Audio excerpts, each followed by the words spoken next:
Hello दोस्तों, मैं हूं दिनेश कियोरा। न्यूज़ टाइम में आपका स्वागत है। नेपाल से एक बड़ी इंपॉर्टेंट न्यूज़ है।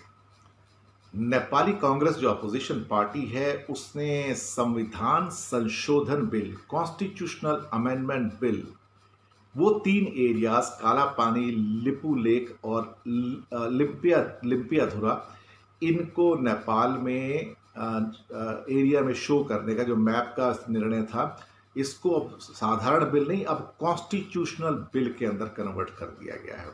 और इसको पास करने के लिए नेपाल की असेंबली में 2/3 मेजोरिटी चाहिए थी। और अब नेपाली कांग्रेस जो कि मेन अपोजिशन पार्टी है, उसने सपोर्ट किया है रूलिंग पार्टी को कि हम साथ देंगे।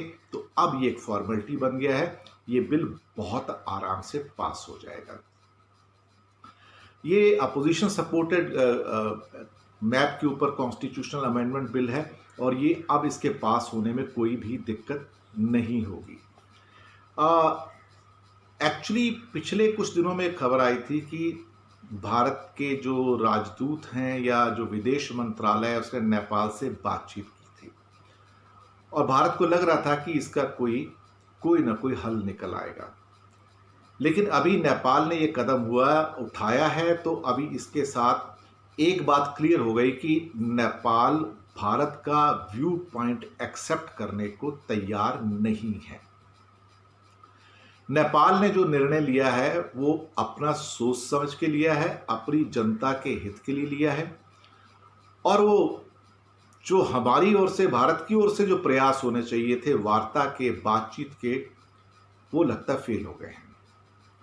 या हम ये कह सकते हैं कि भारत की ओर से जो डिप्लोमेटिक मूव था वो कामयाब नहीं हुआ है।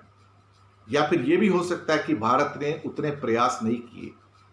अभी टीवी के ऊपर एक डिबेट आ रही थी जिसमें एक प्रीवियस डिप्लोमेट जो कि इंडिया की ओर से जिन्होंने नेपाल में काम किया हुआ है, उन्होंने भी कहा, और एक और कमेंटेटर थे, कि कहीं ना कहीं इंडिया ने बहुत बड़ी गलती कर दी है ये वार्ता को शुरू ना करके।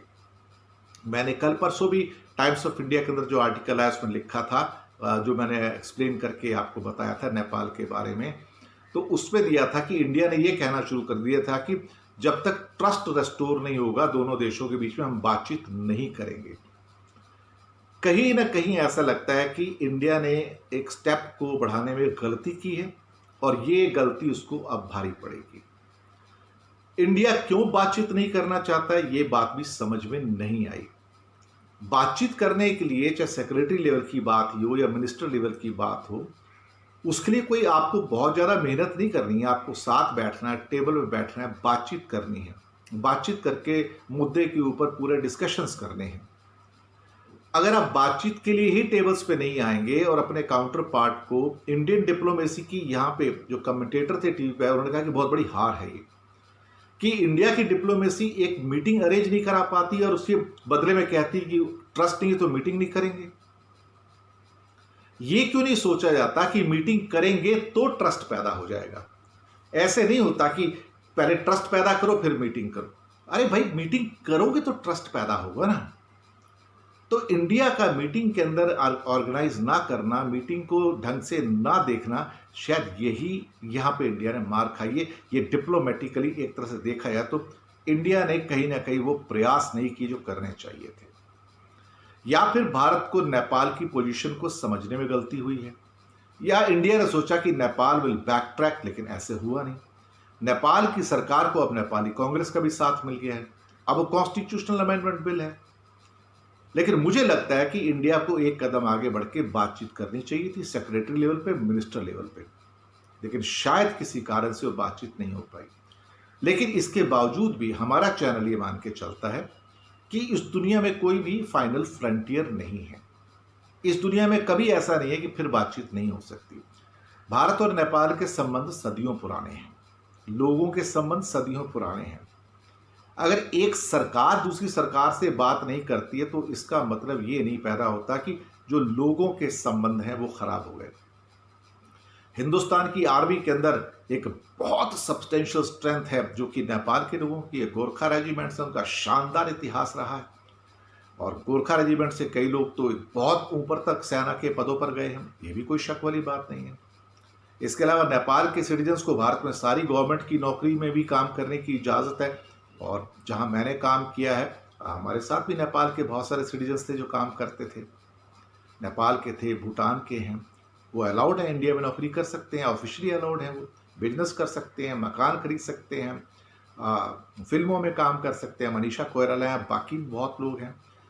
और बहुत बड़ी संख्या में नेपाल के लोग इंडिया से बिजनेस करते हैं। यहाँ के लोगों का बिजनेस नेपाल में है, नेपाल के लोग यहाँ बिजनेस करते हैं। तो एक तरह से देखा जाए तो नेपाल और इंडिया के बीच में बॉर्डर तो है ही नहीं, पोरस बॉर्डर है।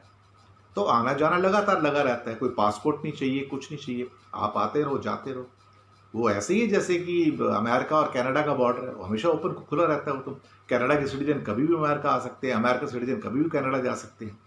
तो इंडिया नेपाल भी ऐसा है, तो बहुत फैसिलिटीज़ हैं वहाँ पे। तो हम अभी भी कहेंगे सरकार, टाइम अभी भी हाथ में है, आगे बढ़ें, बातचीत करें और इसके द्वारा जो भी एक अच्छा एक सॉल्यूशन निकल सकता है उसे निकालने की कोशिश करें और विश्वास वापस से लेकर आएं। क्योंकि हम किसी भी किस्म की कन्फ्रंटेशन में नहीं जाते हैं। जब भी दो देशों के बीच के संबंधों की बात होती है तो उसमें एक मैच्योरिटी चाहिए, एक रेस्पेक्ट चाहिए, बस इतना ही चाहिए और कुछ नहीं चाहिए। कई बार हमारे कुछ नेपाल के भाई बहन भी, कुछ लोग कोई गुस्से में कोई कमेंट लिख देते हैं, तो कोई बात नहीं, डेमोक्रेसी आप लोग लिख सकते हैं। लेकिन हम एक रेस्पॉन्सिबल चैनल होने के नाते वो बात नहीं कर सकते। हम हमेशा एडवोकेट करेंगे कि संबंध अच्छे रहें, संबंध मजबूत हों। बस, शुक्रिया।